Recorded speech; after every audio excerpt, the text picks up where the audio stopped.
If I want to beat every boss Terraria Master Mode has to offer using only bombs, dynamite, and explosives, I'll need to come up with dozens of unique strategies to take on every boss, die hundreds of times trying to defend myself using items that are eager to kill me, farm unheard of amounts of platinum to fund my pyromania, and spend countless hours creating elaborate schemes in order to pull off the impossible. Along the way, transforming a fresh new world into a scarred and barren landscape. Welcome to the longest, hardest, and most intense playthrough of Terraria I have ever attempted.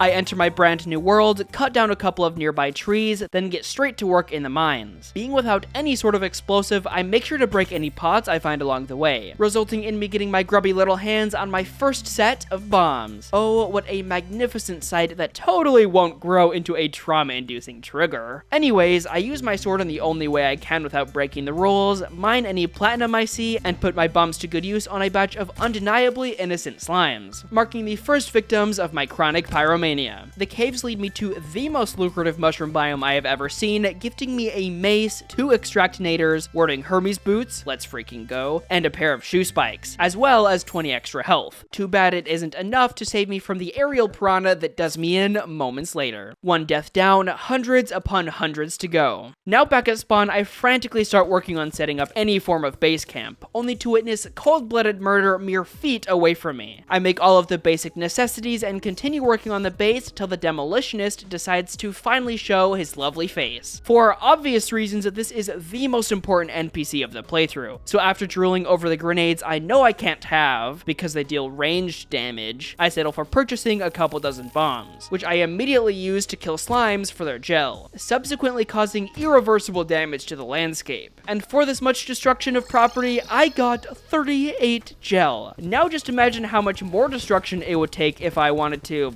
I don't know, maybe like beat every single boss in the game, a handful of slimes, a literal god. What have I done? I continue working on the usual early game grind of grabbing life crystals, testing out the first pieces of dynamite on a pinky, and sitting in a field letting the easiest boss in the game kill me. You know, the usual. The reason I let the eye just kill me is because I have yet to devise even a concept of a plan on how to take it out. In the meantime, and totally not out of procrastination, I built 2 soon-to-be pylons, die, and yeah, sure, organize my like 6 items. Oh, and there it is. I've actually got an idea for the eye now. I get straight to work on it by building a couple extraordinarily long platforms, 1 at ground level, then 2 more above that. I feel an evil presence watching me yet again, so spend the big bucks to buy as much dynamite as I can. The Eye of Cthulhu awakens for the second time, but this time I'm ready. Or at least I thought I was ready. Pretty much my entire plan was to just book it down the platform, throwing dynamite every which way until they started blowing up right as the eye passes over them. In hindsight, this really shouldn't even constitute as a plan. Although, amazingly enough, the non-plan actually does sometimes work with bombs. But it's far too late to salvage the fight at this point. The arena is full of holes while the eye remains intact. Despite the raw inefficiency, however, I managed to blast through the eye's first phase. Sure, the progress train comes to a screeching halt moments later, but I will take it. Clearly the idea works at least a little, so I fix up the arena, add 2 full new layers, and finish it all off with a full set of platinum armor. Night soon falls, so I awaken the eye and cruise through its first phase. Throwing bombs and running the opposite direction is a surprisingly effective strategy. For a minute. Then the eye goes Insanio style, and it's over. Nothing I try works in the slightest for phase 2. The platforms inevitably end, and I am once again defeated. You know, losing multiple times to the eye really should have ticked me off on that this entire challenge is one of the worst ideas I have ever had. Yet despite the clearly bright red flags going off, I press on. A slime rain happens later that day, so I take advantage of it to collect as much gel as possible, only stopping when the eye invites itself over to humiliate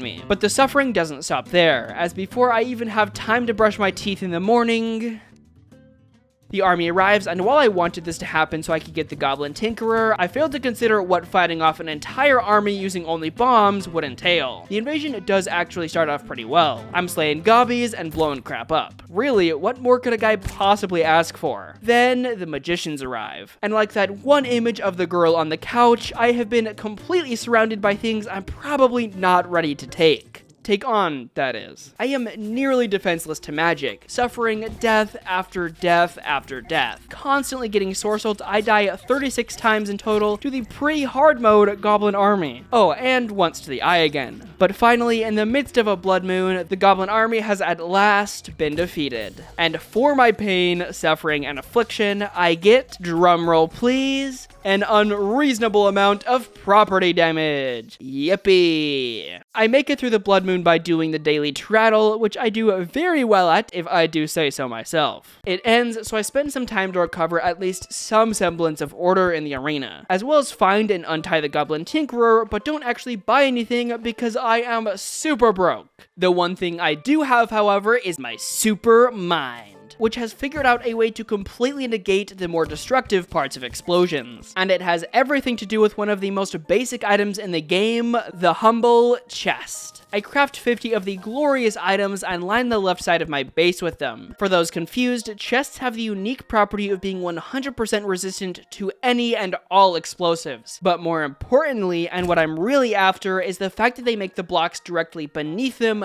physically unbreakable. And this realization right here literally saved the video. I take advantage of the chest method to farm up a bunch of gel, use it to craft a slime crown, then summon the king of slime himself. It is magnitudes easier than the Eye of Cthulhu fight. All I have to do is run around on a little platform, throwing what is sure to be kilojoules worth of dynamite on the poor fellow, then occasionally drop down to bait him back onto the ground. I do have a close call with my own weaponry, but soon enough, the King Slime is defeated. I place the first of 17 relics and spend the money I got from the fight to buy myself something nice. The eye naturally awakens that night, yet after trying out even more unconventional tactics, I still can't seem to crack the eye's second phase. It kills me, then again the next night, pushing me off the do things in order wagon and onto the cold hard reality that the eye isn't worth the effort. I'll come back to it when I'm either forced to or when I figure something out, meaning it's time to take on the Eater of Worlds, who is one of the very few bosses it's actually a good idea to use explosives on. I start excavating the corruption right away, and in no time at all, 30 minutes, the arena is ready for action. I blow the 2 remaining orbs to pieces, awakening the Eater of Worlds. The plan here is simple: drop bombs onto a platform below me and hope the Eater is close enough to get hit. I usually get measurements like this wrong at least once, but apparently not this time. Using bombs, I tend to average around 90 damage per second, which honestly is not bad at all. But when I test out my very limited supply of dynamite, it's a completely different story. If only I wasn't poor. I have a nearly fight-ending run-in with an overly energetic piece of the Eater, but I'm able to react just quick enough to stay out of harm's way. The fight naturally slows down a bit near the end, wasting what little money I have left, but the Eater of Worlds doesn't stand a chance and is defeated, costing me 343 bombs and 14 dynamite. I grab the loot, open his treasure bag, and place my relic. Man, screw the dang eye. The Eater was an all-around great time. And it lets me forge a nightmare pickaxe, which then allows me to mine out a elevator, collect obsidian, mine a bunch of hellstone using obsidian skin potions, then throw it all together in a hellforge to craft myself a shiny new set of molten armor. Well, what would I get from beating the eye? A goofy shield that makes me go a little faster sometimes? That's like super lame, and I totally don't want it like really bad, because going without a dash for this long is crazy annoying. Yeah, that's lame. I don't even want it. With the new Eater funds I have, I post molten armor am finally able to buy a Tinkerer's workbench and make myself a pair of Spectre boots, which I will very much be needing for my next target, Skeletron, who behind his defeat is an NPC rivaling even the importance of the Demolitionist. But be patient, we aren't quite there yet. Like with the eye, I have no real plan for taking on a boss that constantly hovers, using only items that are affected by gravity. Not to mention that they have about as much allegiance to me as they do to the dirt itself. To sum up my thought process while building the arena, make big and flat, maybe just work. Following these words like scripture, I flatten out the nearby fields and completely cover it in chests. And we're done here. I curse the old man and try to figure something out.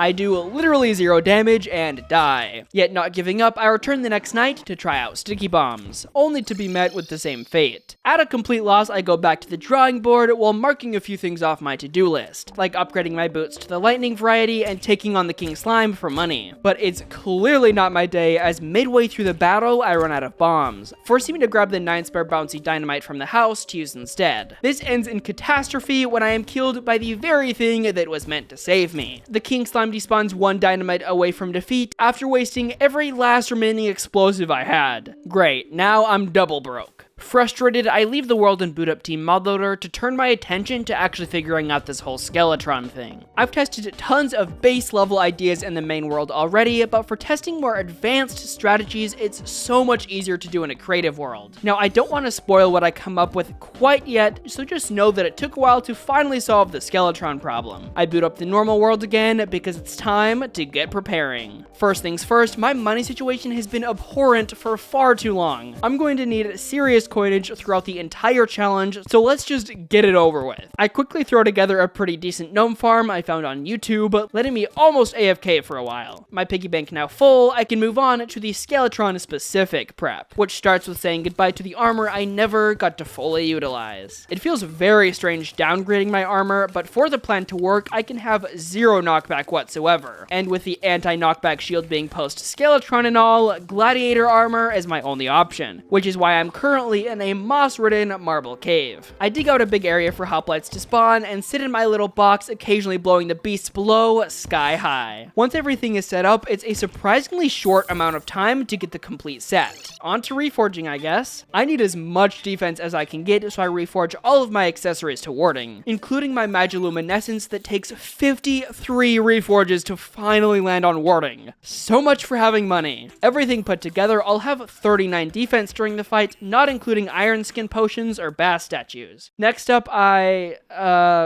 well, to put it bluntly, I take a series of the world's fattest dumps, meaning that finally, arena construction can begin. It's really a pretty simple build, but has just the right amount of specialization to make it a true masterpiece. Each block I place was thought out, each length measured carefully, every poo block handcrafted. I make myself 200 sticky dynamite, brew a gravity potion, and completely forget to equip the gladiator armor before beginning the fight. It's thankfully not too late though, so I press on. Here's how it all works. During Skeletron's normal hovering stage, I simply hold down on the column of platforms while spam throwing dynamite at a very precise angle, which sticks onto the wall, then blows up right on top of one of his hands. When I reach the bottom of the arena, or when Skeletron starts spinning like a madman, I make good use of the gravity potion to return safely to the top, with no risk of fall damage thanks to the poo blocks. I'm genuinely really proud of this weird but surprisingly effective design, and for good reason. It lets me take out both of his hands with little issue. So on to phase 2. I grapple to the bottom of the donut hole, toss a few sticks of dynamite, then drop down to watch them absolutely lay waste to old Bonesy. The platform above me also doubles as a way of keeping me completely safe from all the skull projectiles. That is until I dismount maybe a tiny bit too early, forcing me to flee into the open air. I take severe damage and am killed moments later. But holy hell, I was pretty sure this thing was gonna work, but I did not do much testing and survival, so making it this far on my first try is massive. I give it another go the next night and it could not go any better. It's pretty much the exact same fight, except I don't continually mess everything up, letting me cruise through phase 1 and 2, maxing out my damage at 1400 per cycle. Not bad if you ask me. A few loops later and Skeletron has been defeated.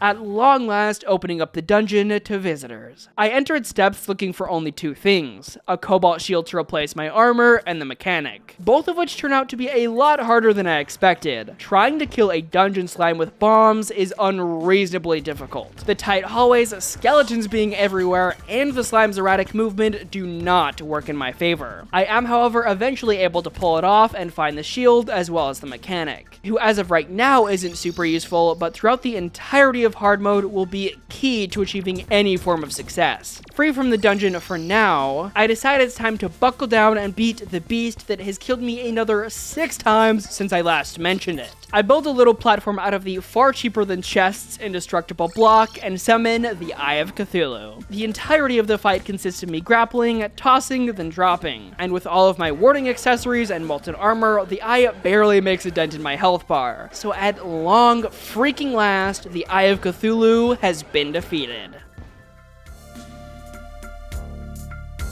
All of the pre-hard mode progression bosses defeated, it's time to take on the backwater bosses. Starting with the most underwhelming of them all, the Deerclops, who to the surprise of no one is pathetically easy as per usual. It's basically a 10% more involved King Slime fight. What more can I really say? The Deerclops has been defeated. I make my way to the jungle next in search of a beehive. It's fairly quick to find one, unlike mining out an area to actually fight the queen in. I very much do not enjoy the jungle when I have no real way of defending myself. I add a row of dungeon bricks to the top of the arena, add in some general buffs, and do my first, but trust me, definitely not last piece of wiring to hook up a few heart statues, meaning it's time to reuse old tactics in a slightly varying way. While the queen uses her projectile-based attacks, I light as much dynamite as I can for her, and when she isn't using one of them, I run away like a little baby because there are nests worth of bees after me. The duel starts off slow, but as her health decreases, everything just gets worse. She spends more time dashing, bees are everywhere, and she stops sitting still for very long, severely limiting the rate at which I can dish out damage. Thankfully, given my natural ability, my very high defense, the queen bee has been defeated. I place her relic triumphantly, then realize that with her gone, the menace of pre-hard mode is the only boss left to face. And this is my base. Cue the 5-second building montage.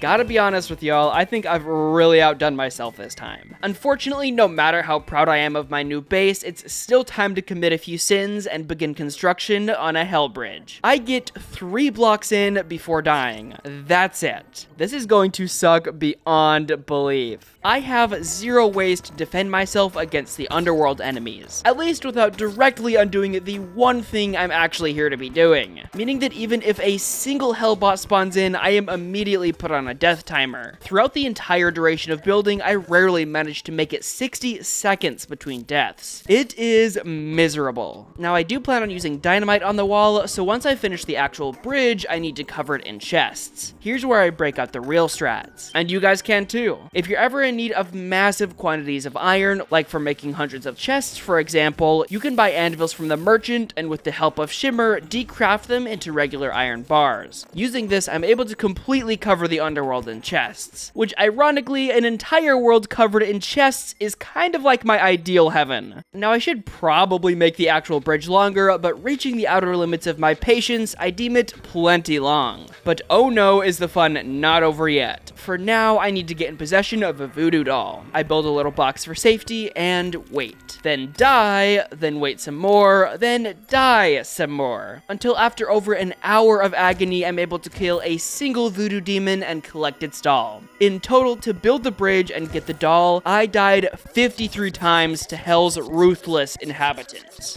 Jeez, man. That guy deserves needs to get a like life. and subscribe, and is also super cool and handsome. I anxiously head to the beginning of the platform, and after getting my nerves in order, summon the mighty Wall of Flesh. He begins his march forward, so I begin the task of throwing dynamite. I find the sweet spot where they explode at just the right time and continue the barrage, reaching nearly 2,000 DPS at one point. But the wall is only speeding up, forcing me to ever increase the distance between us until...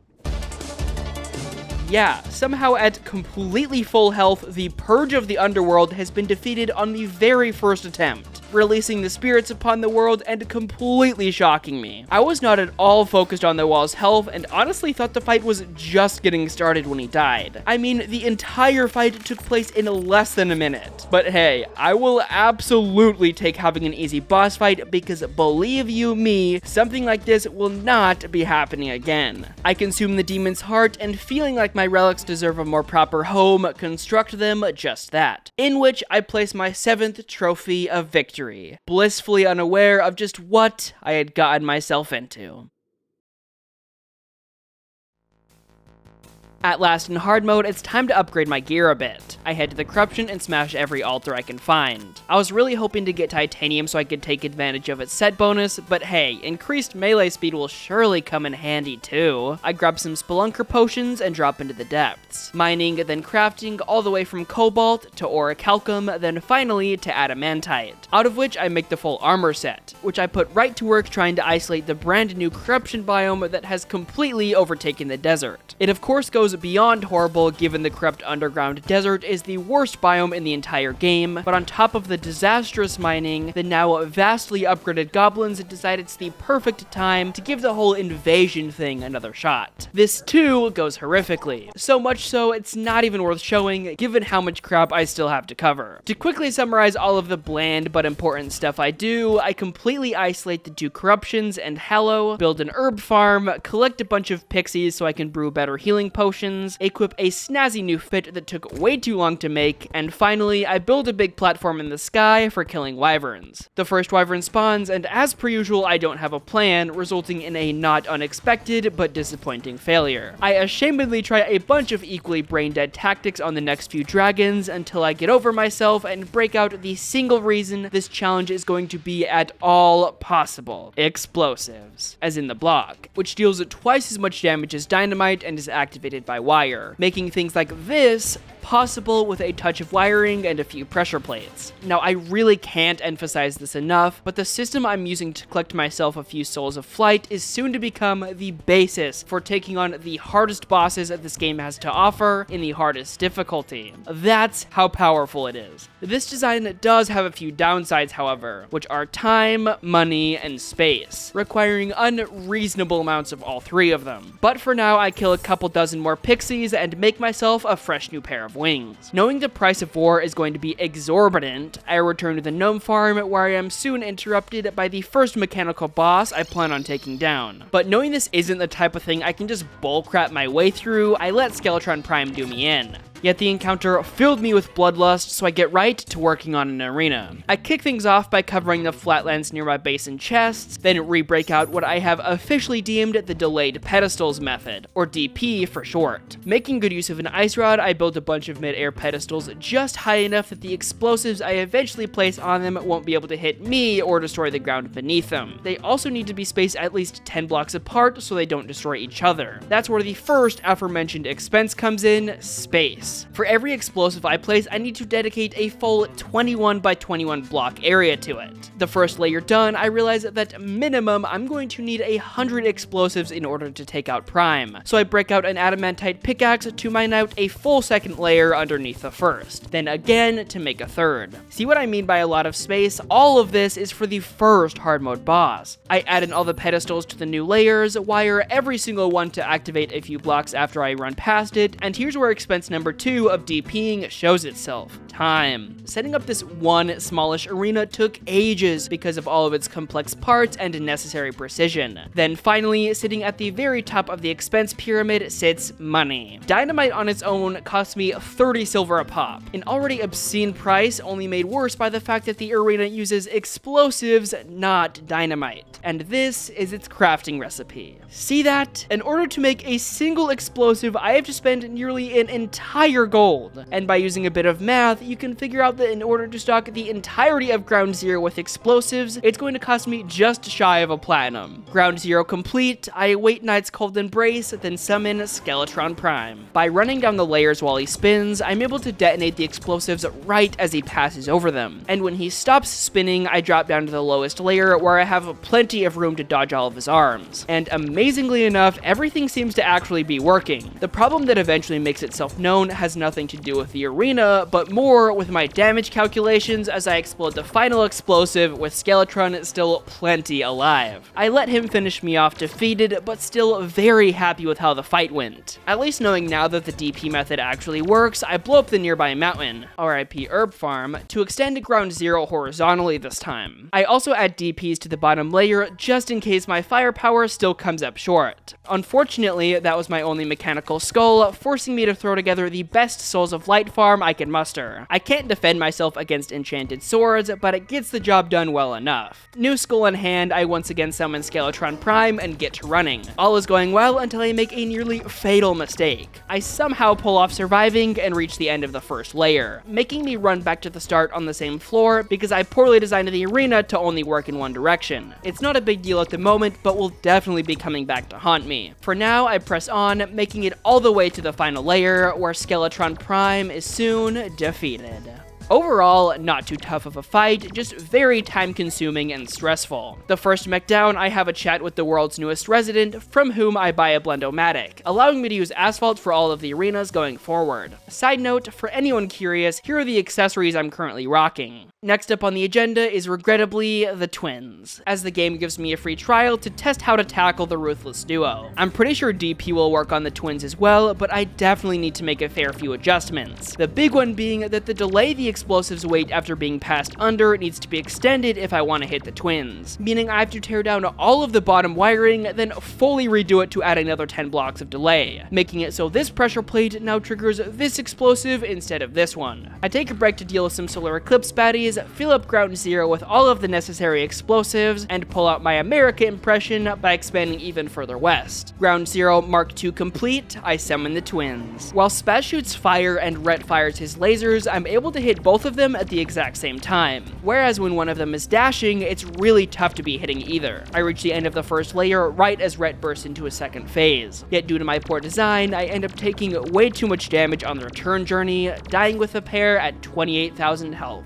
AKA, not even close. I give it another go a few nights later, but thanks to not realizing I started the fight not at full health, getting immediately boned by some werewolves, and fat fingering the heal key, the attempt ends rather unceremoniously, especially after learning just how much worse the fight becomes when Spaz enters its second phase. Confidence shattered, the change I decide to make this time is replacing the floor with asphalt so when I reach the end of a layer, I can have a safe and quick way back. Now, if you're wondering why I don't just change the direction of the middle track, it's because redoing the wiring is a massive time sink and I want out of here as quick as possible. Twins attempt number 3 actually goes pretty well for once. The new asphalt not only propels me into getting both of them below half health, but far past it as well. This is it, the twins are done for. Or at least they would be if it weren't for a single tiny mistake. I have run completely out of healing potions, knowing that if I had just a single another one, I'd be able to put the twins behind me, yet also knowing that that isn't the case, my dreams are crushed as I am killed. Although the actual fight may have ended there, it was the beginning of a larger truth about the entirety of the challenge that begins to reveal itself. Tiny mistakes, massive consequences. I make sure to adequately restock my supply of healing potions this time and get back to collecting more Souls of Light, during which a flipping hallowed key gets dropped by an enemy. If only I could actually use the dang thing. Back to the twins, my next 2 attempts end in disaster, and when the destroyer decides to make an appearance, I get absolutely wrecked there too. So many hours, platinum, and sanity spent all for nothing.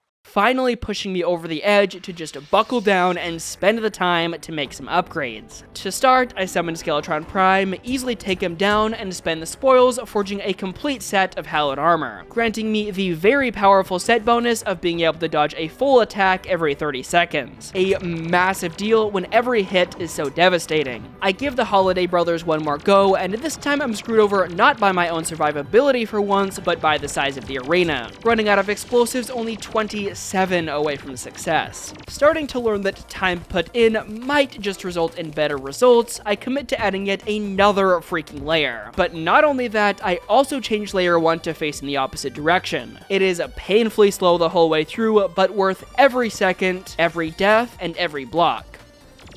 Wait, but no. After 8 total attempts and so much effort put in, the twins are still managing to come out of each fight victorious. I expand the arena, try harder, but nothing seems to work. I'm only halfway through the boss list and already completely defused.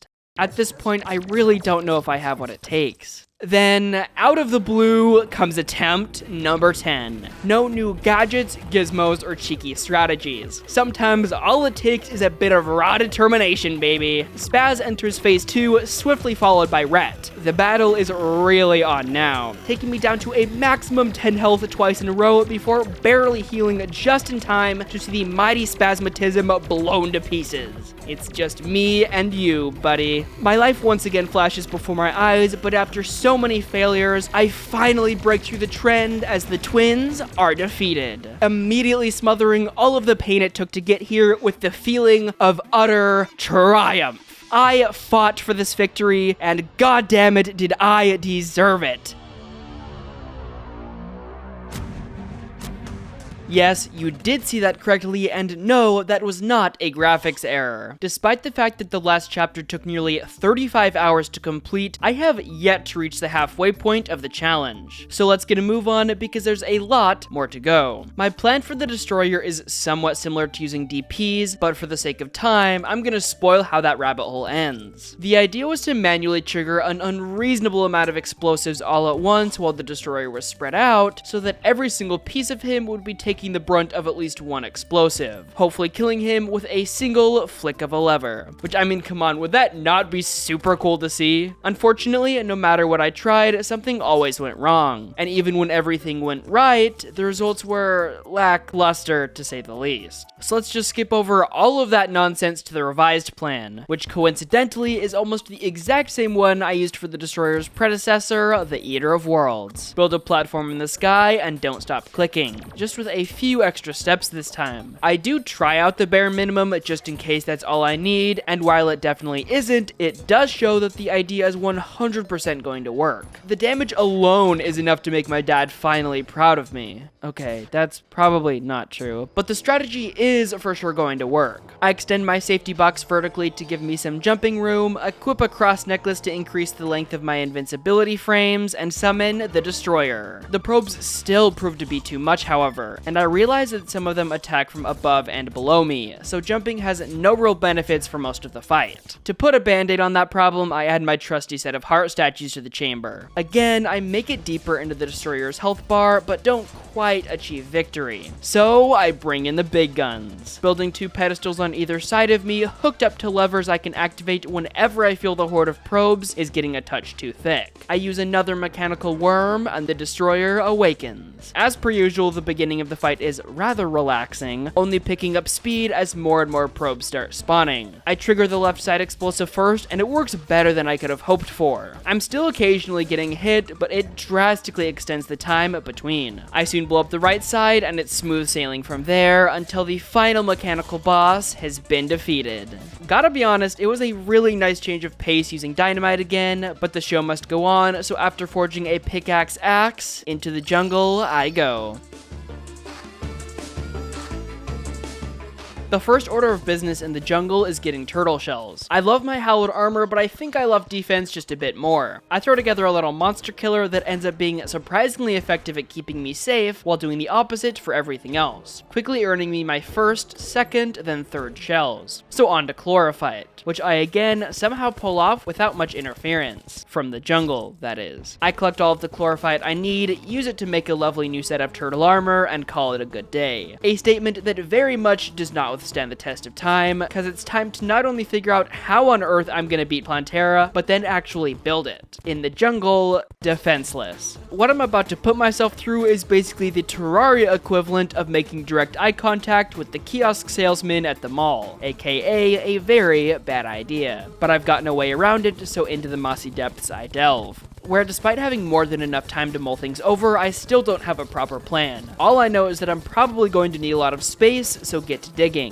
I also figure it's going to, at the very least, be similar to DP, pushing me to make 2 massive hallways connected on either end. And here's where the plan starts to develop. It's not fully there yet, but hey, it's looking like I'm gonna have plenty of time to iron out any wrinkles. I finish working on the top loop, and by the time I'm done, I've got it. Unlike with the twins in Skeletron, Plantera has very unpredictable and non-linear movement, somehow making it DP alone not an effective enough strategy. So introducing BBC. Bricks, barriers, and chests. From previous playthroughs, I know that the seeds Plantera shoots can't go through walls, so by simply collecting an obscene amount of dungeon bricks, then using them to set up barriers every 22 blocks, as long as Plantera is 1 box over, I'll be nearly unhittable. I use actuators and pressure plates to finish the bricks and and barriers part of the equation, then to fulfill the final letter, lots and lots of chests. As for how I'll be dealing damage, I get a little sample fight while trying to set everything up. By throwing dynamite down in the center of the room, I can, with decent accuracy, get them to explode in her face. That's phase 1 complete. For phase 2, her movement steadies out a bit, so going back to DP should be able to finish the job. Building everything necessary for this arena was a behemoth of a project, so please actually work. I break one of Plantera's precious bulbs, and off we go. I start with the BBC, throwing dynamite in one room, then skipping off to the next. And yes, she's actually taking not terrible amounts of damage. Then I notice a flaw in the system. Sometimes when Plantera shoots seeds from directly inside of a block, they are, for whatever reason, allowed to pass through all of my barriers. Thankfully, this happens rarely enough that it's not a big deal, but it definitely makes me a lot more nervous. In total, it takes me around 4 minutes of patiently going through the 2 hallways to get her into her second form. I complete the rest of the hallway throwing dynamite and notice that it still works even with her improved movement speed. There, I've got a plan B. Out in the main tunnel, I get to running, tripping all of my explosives as I go. And it works fine at first, but Plantera outsmarts the system by raising herself up a few blocks. A fatal flaw I somehow never even considered. I make my way around the entire outside, with Plantera still flaunting plenty of health by the end of it. Thank goodness I've got plan B. Yet my previous confidence starts to waver. Plantera is almost always shooting out little homing spores that can go through walls, and in such a tight area, with a system that requires me to sit still for several seconds at a time, it's a battle to survive. Soon a minute has passed, then 2, then 3, until Plantera, somehow on the very first attempt, has been defeated. That was a lot more intense than I was expecting, but I can finally take some time away from the stinking jungle, because I've just remembered that the Queen Slime is the boss that exists. With no preparations whatsoever, I summon her in the Hallow, then slowly make my way over to Ground Zero, making sure she comes along as well. There, I reuse the exact same setup I used on the Eye to get her into her second phase, which unlike the first half, does not go very well at all. The delays on the explosives are completely wrong, so I almost never manage to deal any damage. I die with Her Majesty at 14,000 health. Properly starting to accept that putting effort in often results in better experiences, I change one of the layers to use the P method. Instead of having any sort of delay, the explosives just go off right when I pass under them. I resummon her and make my way to the arena, where she soon spreads her wings and takes to the sky. I switch what layer I'm on, and the no delay pedestals are working so much better than I could have hoped for. I absolutely shred through her health, and the Queen Slime has been defeated.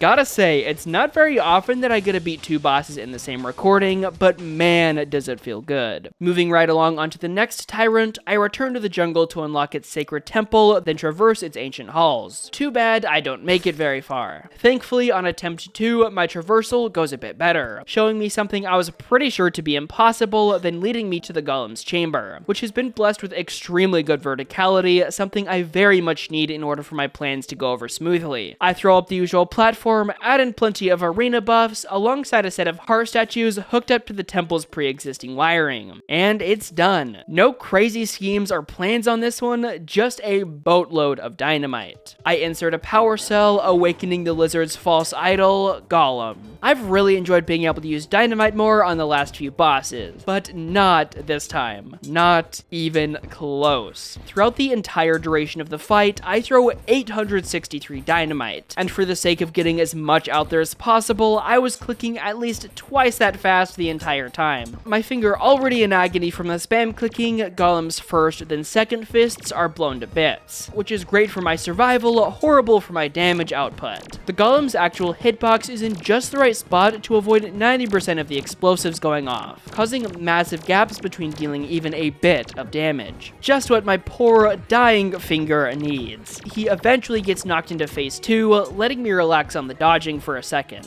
Not having fireballs bouncing around everywhere seriously simplifies the fight, and by pushing through the pain that has now extended to my wrist, the Golem has been defeated. Sure, he might have been decently easy to take down in-game, but rapid fire clicking for 12 minutes straight really messes a guy up.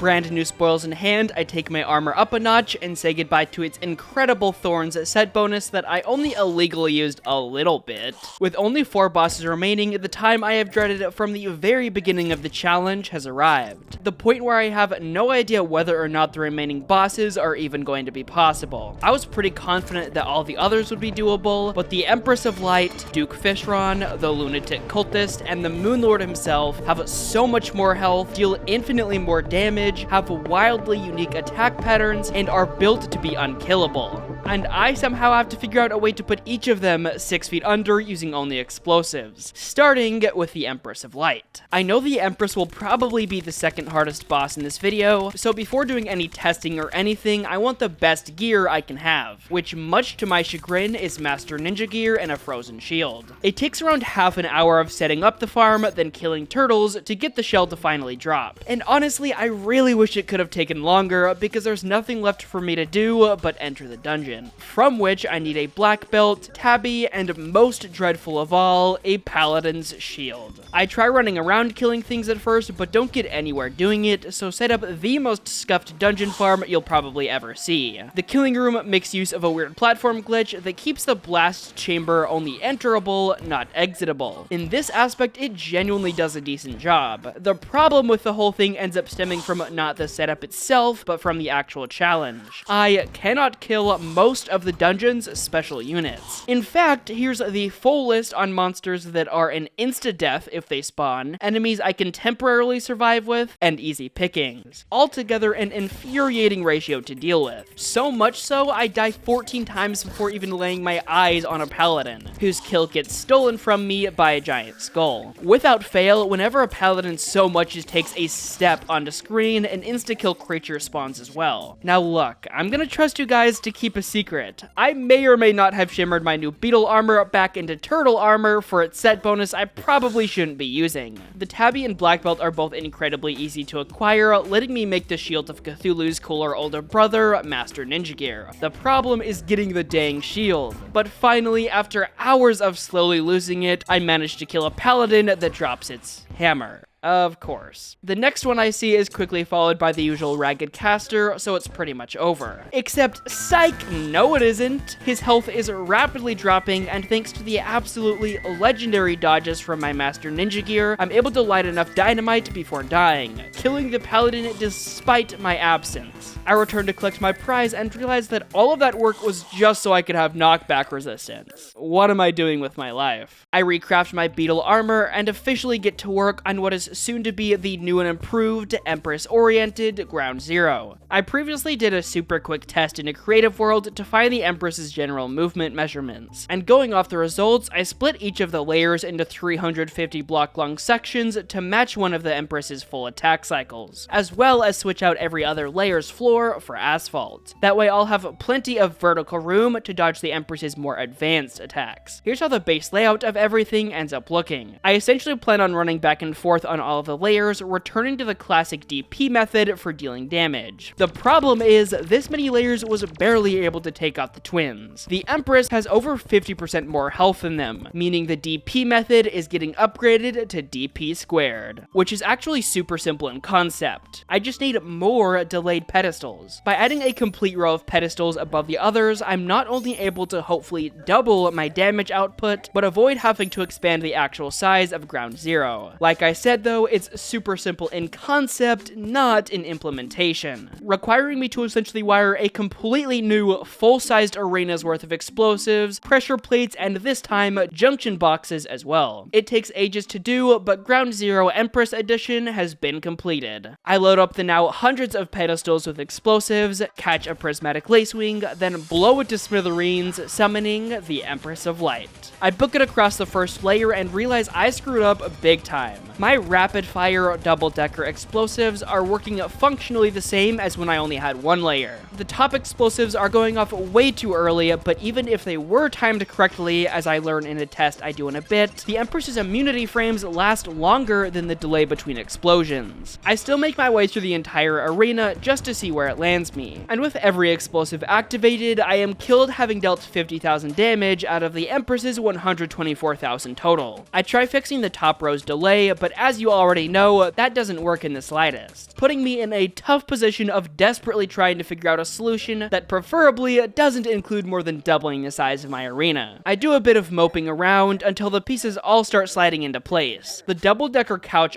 system is still the answer. It's just the way I went about it that was all wrong. I rushed to give my idea a test, and there it is. Instead of wiring the 2 layers to essentially act like one closely packed row, the top needs to be put on even more of a delay. By adding a junction box to the equation in a very specific way, I'm able to separate the second layer's wiring from itself until the first pedestals have gone off, meaning that the first time around, only layer 1 will be going off, but on the second pass, the top layer will be the ones exploding, turning the design from DP squared into DP cubed. I'ma just come out and say it. This was a brilliant idea on my part, and one that I think is gonna do the trick. Unfortunately, there's a massive caveat with DP cubed. Now, instead of having to just replace 1 explosive per 1 pedestal, I have to reload 3 separate items per pair of pedestals. For reference, it takes me around 10 minutes to place in all of the junction boxes. Just the junction boxes. Everything eventually primed, I summon the Empress again, and holy crap, it actually works. I mean, I kind of knew it would, but seeing it in action against the Empress is a whole another story. Layer 3 is a crisscross point, so it had to be wired to work both ways, and it too works perfectly. But as you've probably guessed by the remaining time on this video, this journey isn't over yet. While trying to fly back to the beginning to start the second loop, I get absolutely demolished, dying with the Empress just above half health.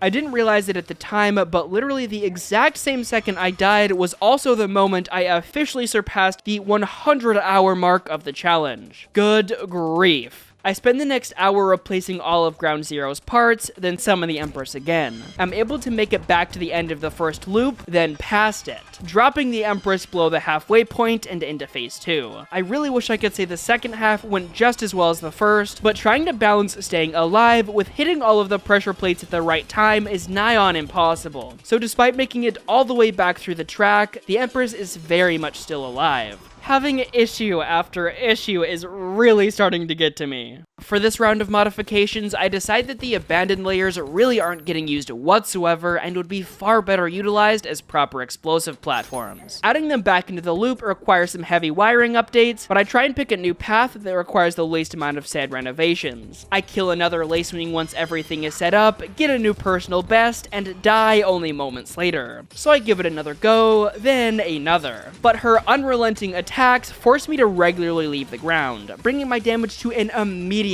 stop. Plus, the route I chose for efficiency's sake leaves me extremely vulnerable when trying to fly up to the next layer. I even try using a luck potion during one of the fights, which does practically nothing like I suspected, but honestly, at this point I'm not sure how much longer I can take the constant failure. So I turn to the extreme as one final Hail Mary. I know that if I play my cards right here, there are plenty of explosives to take the Empress down. The problem is my survival, and the single thing to blame for my constant untimely deaths is right here. Pretty much any time I have to fly up to the next platform, I get hammered on. So while I may have pushed it off for as long as possible, hoping it wasn't necessary, it's finally time to fill in the gaps, requiring nearly 100% of Ground Zero to be rewired. Every individual piece of wire has to be first taken down, then reset up. This renovation is like nothing Ground Zero has ever seen before. The amount of wiring alone is staggeringly high, and the reason it's so wire intensive is because I make my final change to DP cubed. With all the layers fully connected to each other now, I change the second round of explosives to work in the opposite direction. That way when I reach the end of a platform, all I have to do is turn around. I take in that my biggest ever Terraria project up to this point is now complete, catch one final prismatic lacewing, and blow that son of a gun sky high, awakening the Empress of Light. I am going to leave this fight victorious.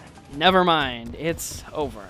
I must have accidentally built the pedestals one block too close to each other on the new sections of this layer, completely wasting almost a full row's worth of explosives. And yet, somehow still ahead of schedule, the Empress enters phase 2. This might still be possible, but it's going to be cutting it extremely close. As I get closer and closer to running out of explosives, I start taking things slow and steady. I'm not on a time limit, I just need to pay attention and stay calm. I drop down onto the final row with the Empress still at 25,000 health. And with every explosive I pass, I get more and more anxious that I haven't been able to pull off the impossible. I reach the end of the platform and begin the race down the final stretch of hope. This is it, the final deciding factor, my last chance at success. So I throw my own health out the window. If I am going to lose this fight, it's not because I was a coward. And finally, the Empress of Light has been defeated, bringing the longest gap between bosses I have ever experienced to a triumphant close.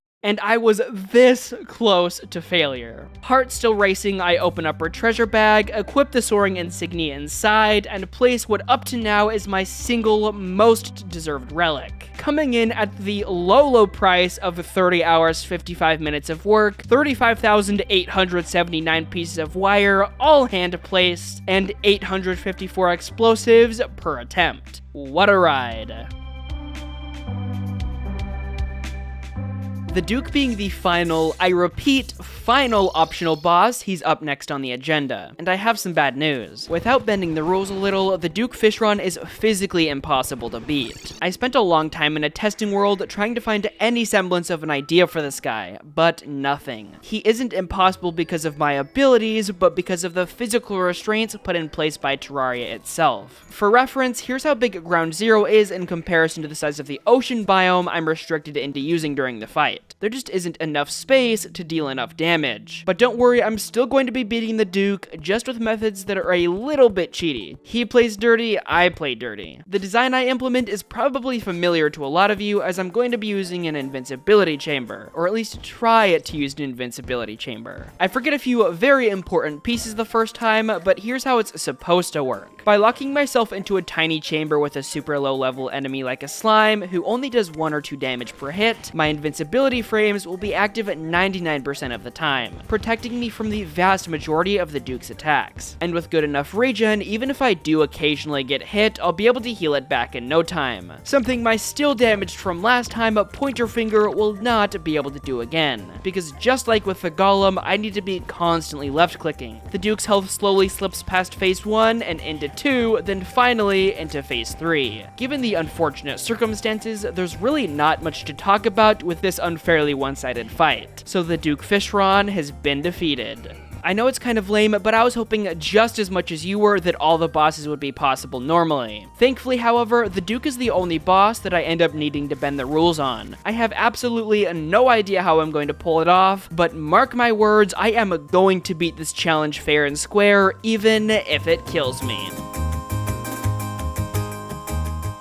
I summon the Lunatic Cultist with my ruler activated and try and figure out how I'll need to tackle building my defenses. I learn what I think I need to, and I'm killed. The Cultist tends to hover around a dozen blocks off the ground, so I build a platform at around that height near the dungeon, which is not only able to block his fireball attack, but his lightning as well. His ice shards are only avoidable by dodging, leaving just one of his attacks left to solve: the Mirror Ritual. Limited to using only explosives or bombs, how would you go about being able to hit the correct Cultist every single time in just a few seconds? Well, no worries, I have no idea either. I try using out sticky bombs, but there are more issues there than are worth counting, leaving me to use explosives or bust. The solution I end up coming to quite frankly sucks, but it's the only thing I could think of that actually works. By setting up pedestals in a triangle formation and hooking each one to a corresponding lever, I can select exactly which explosive I need to go off in order to hopefully hit the actual cultist. And it clearly works at least a little, so I commit to expanding the arena to hold a bunch of the pedestals. I summon the cultist for another test, only to discover the first of many difficulties with this plan. With all of the available explosives real estate being taken up to deal with the mirror rituals, the only option I have for dealing damage is sticky dynamite. That's already unfortunate enough, but placing it exposes me to getting hit by fireballs and requires me to tank through his ice attack. Not to mention how short of a window I have to throw the dynamite without risking it blowing up a shadow cultist. Yet despite all the issues,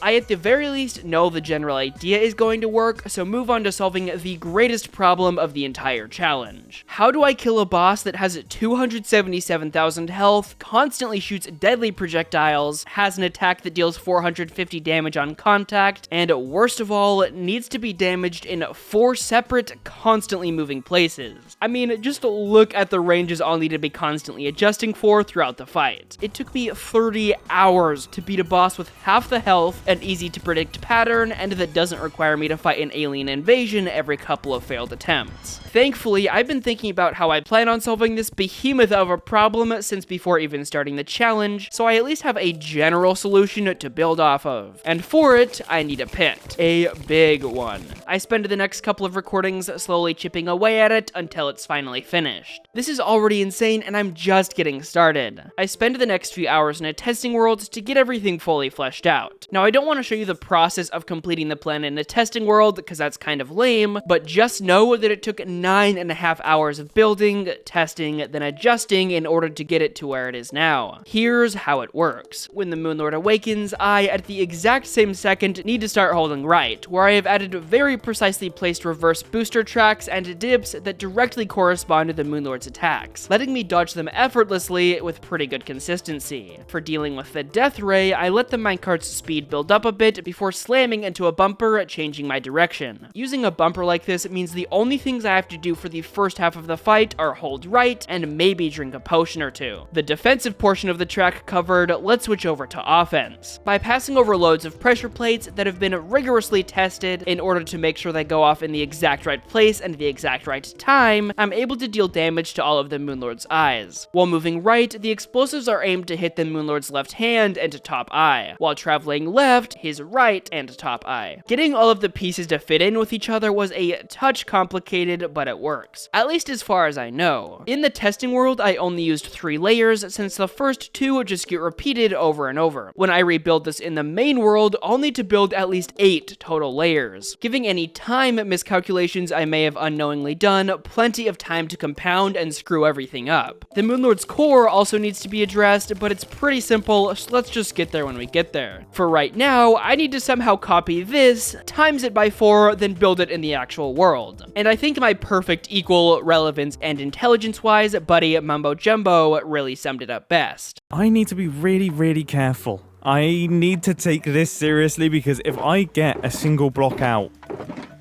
on a build this big, oh my goodness, it will be a disaster. Well said, personal close friend Mumbo Jumbo. Now, building this dang thing is about the least entertaining thing I can think of, so enjoy the Cliff Notes version of the construction process. I tear down the Empress arena, place the very first minecart track, have to redo the first 2 layers, build the other 6 detailless for now, realize the pit is way deeper than it needs to be, fully wire the 2 example layers, redo a section of wiring 3 separate times in order to finally get it right, place in hundreds of pedestals, wire every single one of them manually, fully build the track for dealing with the Moonlord's core, then finally, to finish it all off, mine out a tunnel for the fight to begin in. Please never make me do that again. That took so freaking long. At least I know with certainty that I didn't make any tiny mistakes that would end up completely compromising the entire track, only discovering their existence far too late, already in the midst of battle. Because man, that would really suck. But I'm sure that won't happen, so back to the cultist situation. I blow up the devotees to recommence testing, and I'm able to find a good pattern of when and how much dynamite to throw. The bad news is that I find out the cultist can sometimes spawn out of reach of any of the explosives, so I lower the entire first layer of pedestals. But this now makes it so the explosives are susceptible to the dynamite. For the love of Pete, can anything, literally anything,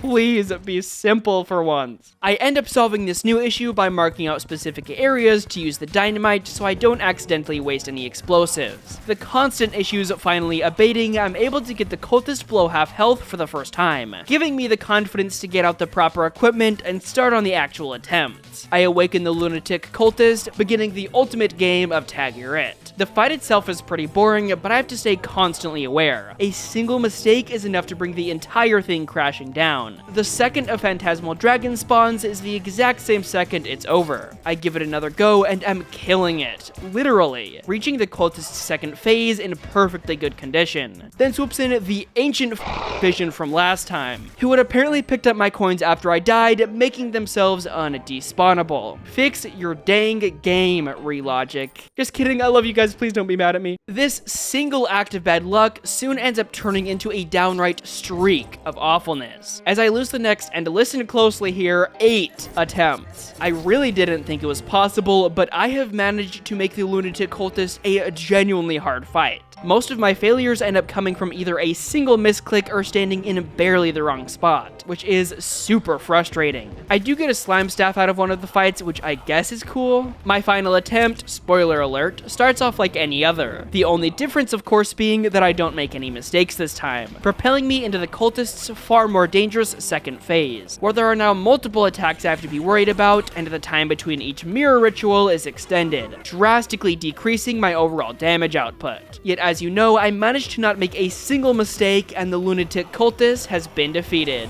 releasing onto the world the celestial nightmares and forcing me onto a one-way track that can only lead me to a single place: my doom. First things first, I enter the nearby nebula pillar, where, to no one's surprise, I am brutally murdered. The only way I really find to tackle the nebula enemies is to just get in there and start chucking dynamite, hopefully killing a brain suckler or two. I slowly whittle away at their numbers, reaching 75, 50, 25, then 0, shattering the precious pillar's shield and letting me set up a dynamite platform. In total, the whole affair takes 39 deaths to complete, but I mean, what can you really expect? It's the nebula pillar. It soon falls defeated and my mind goes numb with pain. The worst pillar in pieces, I move on to the vortex, which takes a few deaths to figure out, but once I finish the blender, it's smooth sailing from there. The mini vortexes provide all the monsters a guy could ever need, and with a bit of self-sacrifice, I'm able to blow through souls like nobody's business. The final few enemies are killed, letting me move over to the pillar itself. I blast it into oblivion, overwhelming me with unbearable pain. Next up are the solar abominations, who are up above the cultist arena, letting me quickly set up a safety box to chill in. Figuring out how to go about murdering the solar enemies takes a bit of time, but once I do, it's fairly straightforward. The only enemy that can actually hurt me are Corites, but I figured out a way to deal with them as well. Killing enough enemies to free the pillar takes a while and is pretty boring the whole way through, but I finish it off and otherworldly voices begin to linger in my mind. I pile on straight into the Stardust pillar without a plan and pay the price immediately. This time I remember the star cell method, but aren't able to get one alone. Lucky attempt number 3, I get the attention of a star cell and bring it to the top of the world so nothing else can spawn. I build a box around it to keep in all of its duplicates, but no matter what I try, this does not work at all. They always manage to squeeze their way out of containment. My next thought is to let them see me, but not get to me. Yet while setting it up, something so much better happens. I somehow found a way to completely break their AI. Randomly stumbling upon this is a game changer, letting me snap through them one after another. The 100th star cell is soon defeated, unleashing the final celestial pillar. I die several times trying to destroy it, but when it's at last defeated, impending doom approaches. Yet I've got plenty of time on my hands because I unfortunately do not plan on taking on the Moonlord this time. It sucks to give one of my very limited attempts up like this, but I would have to have nearly frame-perfect timing in order for the track to work as intended. The unworldly tremors reach an all-time high, and my impending doom has answered the call. I sit in agony and am soon killed by might itself. I check the total fragment count to see how many sigils I can make and learn that I only have 4 shots at beating the single hardest boss in all of Terraria before having to redo the cultist and all of the pillars. No pressure. With so much weight on my shoulders and the likelihood of mistakes on the track, I'm not feeling at all confident. Yet I spend the final pennies I own on dynamite, craft it all into explosives, and get to placing, with the grand total needed to fill the track up arriving at 869, aka 2,607 dynamite, or 4 platinum, 43 gold. I craft the first celestial sigil, brew a handful of super healing potions alongside the typical bunch, then at the last minute decide there's no better time to make use of the pink pearl I got for the Empress fight. I brew it into a greater luck potion and start towards the beginning of the end. On my way encountering the unconscious man for what I realize could be the very last time. But alas, I'm forced to say goodbye and arrive at the starting runway. I sit there for what feels like hours, then summon the mighty Moonlord. I barrel down the starting runway, waiting for him to arrive until I slam onto the main track and he awakens. I get hit by his second laser, but it happens. Then, something that definitely shouldn't does. As I pass under some explosives that are there to blow up bleach clots, they're able to hit me, nearly killing me on the spot. This doesn't automatically rule the attempt out, but as I reach the first corner, this does. Knowing something has gone terribly wrong, I stop the cart and watch as a quarter of my hope is destroyed.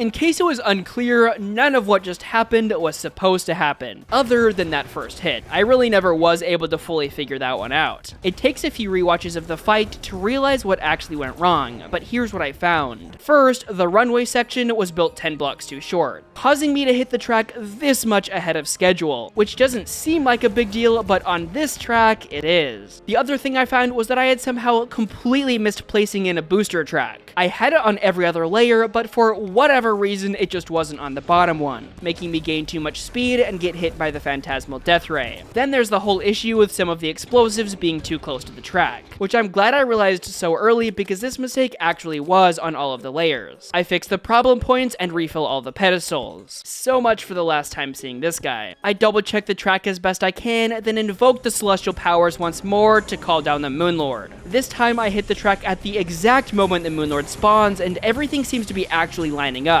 I cruise past the first floor, obliterating the Moonlord's eyes in the process. Flying under the second floor unharmed by the phantasmal death ray, I'm filled with more hope, yet doubt at the exact same time than any one person should have to experience. I survive going around the second switchback as well, but not the third. It's over. I must have missed something yet again. I press on, not willing to accept another defeat, but it meets me there anyways. I respawn and just stand there, overwhelmed by the feeling that there's no way I'll be able to defeat the Moonlord in just 2 final attempts. There have been so many problems on the first couple of floors alone, so there's bound to be countless more down the track. And I only have one more opportunity to find and fix them. Well defeated, I check the tapes to find out what went wrong. Everything seems to be in order until I hit the first complex corner, which is supposed to be built in a very precise way to basically stop me, emulating how the beginning of the track works. But on this first corner, the top arrow is facing the wrong way, throwing my speed completely out of whack. Frustrated with myself for not noticing such an obvious mistake, I fix it, then realize who the real culprit is. Okay, well, it's still technically me, but it's not entirely my fault. Without even realizing this was a feature of booster tracks, I had wired one of the explosives across it, so when I at some point activated the pressure plate, it flipped around. That's why I didn't see it while checking everything over. It was correct when I built it, just not when I got there during the fight. A single misplaced piece of wire cost me everything. Just like my old pal Mumbo Jumbo had predicted, while directly addressing me specifically in that one video. The poor placement of wiring was on most of the layers, so I give them all a quick fix, craft the second to last sigil I can, and anxiety at an all-time peak, summon the Moonlord. Again, the explosives are all working perfectly, doing massive amounts of damage to his hands and head. And my timing seems to be holding up this time, as I soon make it onto floor 3, then 4, then 5. Marking a serious improvement from the last 2 attempts. Then, like always, something goes wrong. Like I had guessed might happen so long ago, with the exponentially bigger track length, my timing slowly starts to slip. I figured the looping wasn't perfect, and my suspicions were unfortunately correct. Yet I'm still at the very least holding on to life. Yet the desync soon reaches unsustainable levels on the 6th corner, where I am hit by the phantasmal death ray. Luckily, with the help of super healing potions, I'm able to press fervently on long enough to watch as the Moonlord's top eye is finally defeated, saving me from what would be my demise to the next death ray. This might actually be it. The left hand soon follows in its predecessor's footsteps, leaving just the right before the Moonlord's core is finally exposed. Yet as I make it under the final level of stage 1, dread begins brewing in my gut. All of the leech's healing is now being directly pumped into this single eye. I reach the final corner with the hand undefeated.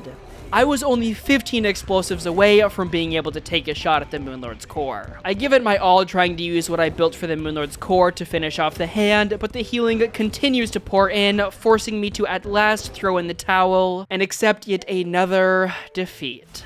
I watch in horror as my second to last chance at victory is ripped away.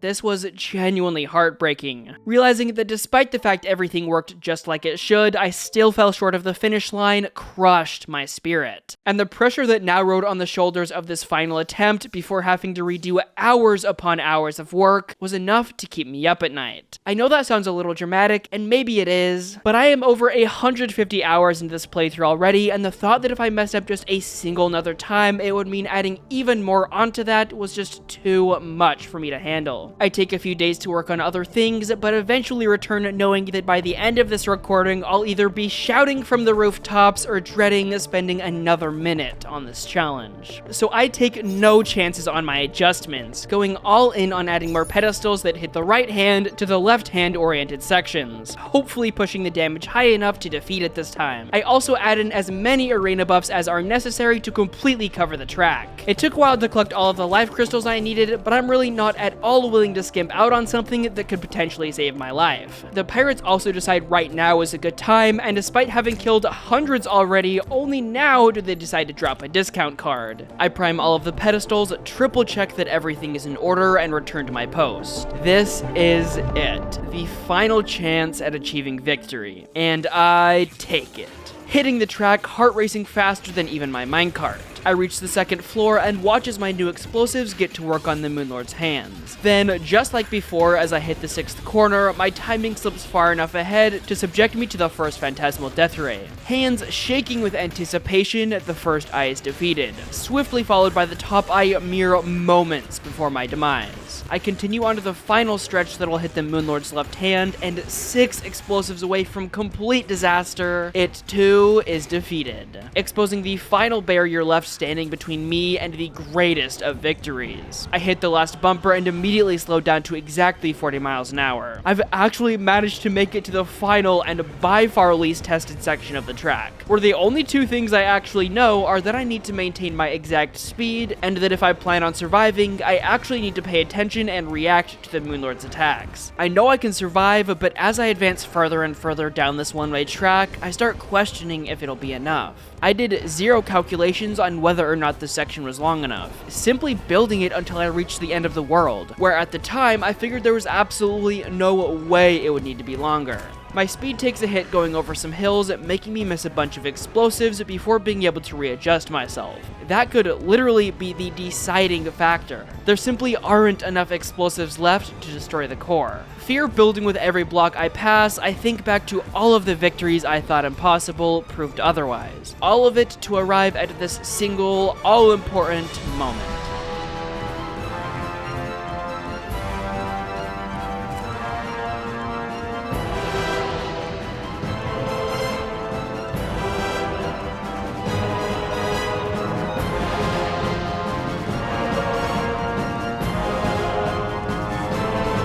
With a single explosive left between me and failure, the Moonlord, the King of Terraria and the Tyrant of Fear, is at last defeated, using nothing but explosives. I grab what remains of the once undefeated Moonlord and in utter disbelief watch as the credits begin to roll. With more adrenaline and relief than I have ever experienced coursing through me, I managed to take out my phone and record a few of my thoughts. My hands are shaking so much right now. 1 explosive away from failure. That literally 1 explosive. If I had jumped 1 more time, literally 1 more time, I would have failed. It would have been over. I would have had to redo the cultist and every single pillar. Hours and hours. And I was 1 explosive away. 1 explosive away, indeed. I genuinely could not have planned that even if I wanted to. It's freaking insane. So seriously, if you've made it this far, thanks a million. I hope you had just as much fun watching as I did suffering through this project. The final animation plays, at last freeing me from this challenge once and for all. I return home one last time and place the Moonlord's relic in its final resting place. Thanks again for watching, and see ya!